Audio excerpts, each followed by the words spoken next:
ابن ماجہ میں حضور اکرم صلی اللہ علیہ وسلم کا ارشاد نقل کیا ہے، جب سے اللہ تعالیٰ نے ذریت آدم کو پیدا کیا، دنیا میں کوئی فتنہ دجال کے فتنے سے بڑا نہیں ہوا، اور اللہ نے جس نبی کو بھی مبعوث فرمایا اس نے اپنی امت کو دجال سے ڈرایا ہے، اور میں آخری نبی ہوں اور تم بہترین امت ہو، لہٰذا وہ ضرور ضرور تمہارے اندر ہی نکلے گا۔ اب یہاں پر دجال سے متعلق چند سوالات ذہن میں آتے ہیں۔ سوال نمبر 1، دجال کا لشکر کتنا ہوگا اور اس میں کون کون لوگ ہوں گے؟ سوال نمبر 2، دجال کی سواری کیسی ہوگی؟ سوال نمبر 3، دجال کے سفر کی رفتار کیا ہوگی؟ سوال نمبر 4، دجال اپنے ساتھ کیا کیا لے کر چلے گا؟ اور سوال نمبر 5، دجال کی طاقت اور تصرف میں کیا کیا ہوگا؟ ان سب سوالات کے جوابات آپ آج نبی کریم صلی اللہ علیہ وسلم کی احادیث کی روشنی میں جان سکیں گے۔ السلام علیکم،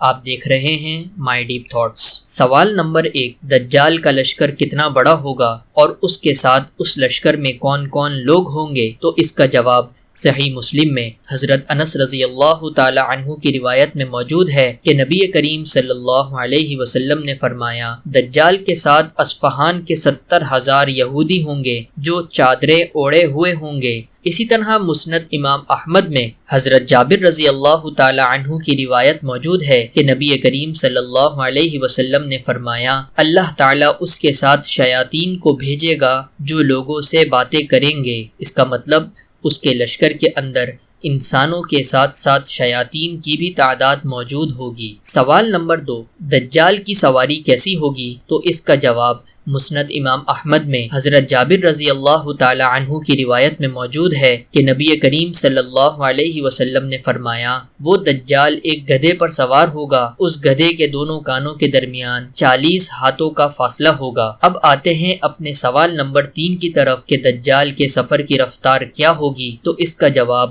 صحیح مسلم میں حضرت نواس بن سمعان رضی اللہ تعالی عنہ کی روایت میں موجود ہے کہ وہ فرماتے ہیں کہ ہم نے نبی کریم صلی اللہ علیہ وسلم سے پوچھا کہ یا رسول اللہ، کہ وہ اس زمین پر کتنی تیزی سے چلے گا؟ آپ علیہ السلام نے فرمایا، جس طرح ہوا بادلوں کو اڑا کر لے جاتی ہے۔ چوتھا سوال کہ دجال اپنے ساتھ کیا کیا لے کر چلے گا؟ تو اس کا جواب صحیح بخاری میں حضرت حذیفہ رضی اللہ تعالی عنہ کی روایت میں موجود ہے کہ نبی کریم صلی اللہ علیہ وسلم نے فرمایا، اس کے پاس آگ اور پانی ہوں گے، جو آگ نظر آئے گی وہ ٹھنڈا پانی ہوگا اور جو پانی نظر آئے گا وہ آگ ہوگی۔ اسی طرح صحیح بخاری میں حضرت مغیرہ بن شعبہ رضی اللہ تعالی عنہ کی روایت موجود ہے کہ اس دجال کے پاس روٹیوں کا پہاڑ اور پانی کا دریا ہوگا، مطلب یہ کہ اس کے پاس پانی اور غذا وافر مقدار میں ہوگی۔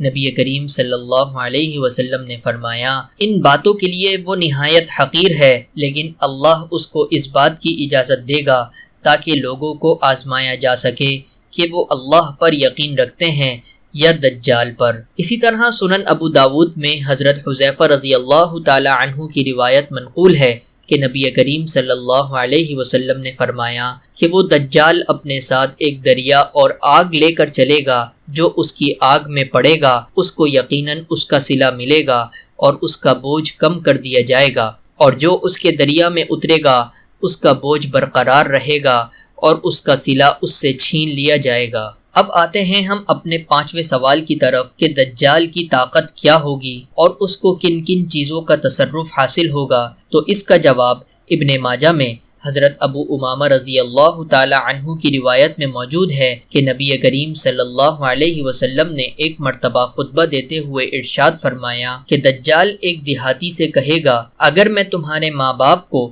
تمہارے لیے دوبارہ زندہ کروں تو تم کیا کہو گے؟ کیا تم شہادت دو گے کہ میں تمہارا خدا ہوں؟ وہ دیہاتی کہے گا، ہاں۔ چنانچہ وہ شیاطین اس بدو کے ماں باپ کے روپ میں اس کے سامنے آ جائیں گے اور کہیں گے کہ ہمارے بیٹے اس کا حکم مانو، یہ تمہارا خدا ہے۔ اسی طرح صحیح بخاری میں حضرت ابو سعید خدری رضی اللہ تعالی عنہ کی روایت موجود ہے کہ آپ علیہ السلام نے فرمایا کہ دجال آئے گا لیکن اس کے لیے مدینے میں داخل ہونا ممنوع ہوگا، اور وہ مدینے کے مضافات میں کسی بنجر علاقے میں خیمہ زن ہوگا۔ اس دن بہترین آدمی یا بہترین لوگوں میں سے ایک اس کے پاس آئے گا اور کہے گا کہ میں تصدیق کرتا ہوں کہ تم وہی دجال ہو جس کا حلیہ ہمیں اللہ کے نبی صلی اللہ علیہ وسلم نے بتایا تھا۔ دجال لوگوں سے کہے گا اگر میں اسے قتل کر دوں اور پھر زندہ کر دوں تو کیا تمہیں میرے دعوے میں کوئی شک اور شبہ رہ جائے گا؟ وہ کہیں گے کہ نہیں۔ پھر دجال اسے قتل کرے گا اور پھر اسے دوبارہ زندہ کرے گا۔ وہ آدمی کہے گا اب میں تمہاری حقیقت کو پہلے سے بھی زیادہ بہتر جان گیا ہوں۔ دجال کہے گا میں اسے قتل کرنا چاہتا ہوں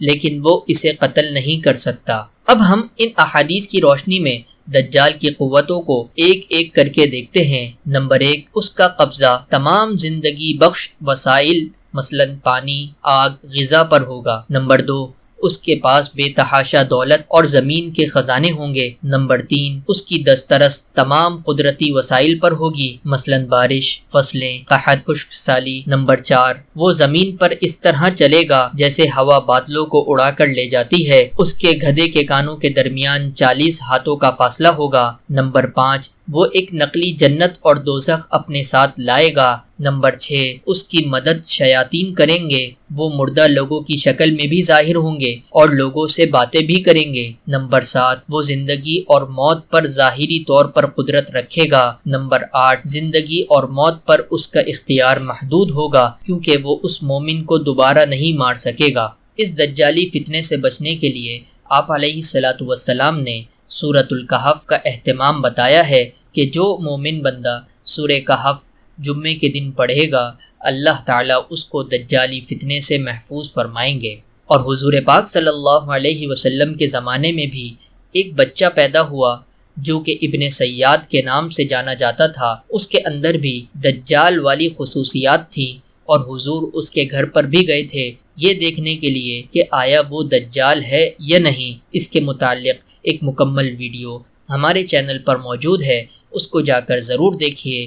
آج کی ویڈیو کو ہم یہیں پر ختم کرتے ہیں۔ امید کرتے ہیں آپ کو ہماری ویڈیو ہمیشہ کی طرح ضرور پسند آئی ہوگی۔ اگر پسند آئی ہے تو ضرور لائک شیئر کریں اور کامنٹ کر کے بتائیں کہ آپ کو ہمارا کام کیسا لگا، اور اگر آپ نے ابھی تک ہمارے چینل کو سبسکرائب نہیں کیا ہے تو ابھی سبسکرائب کر لیں۔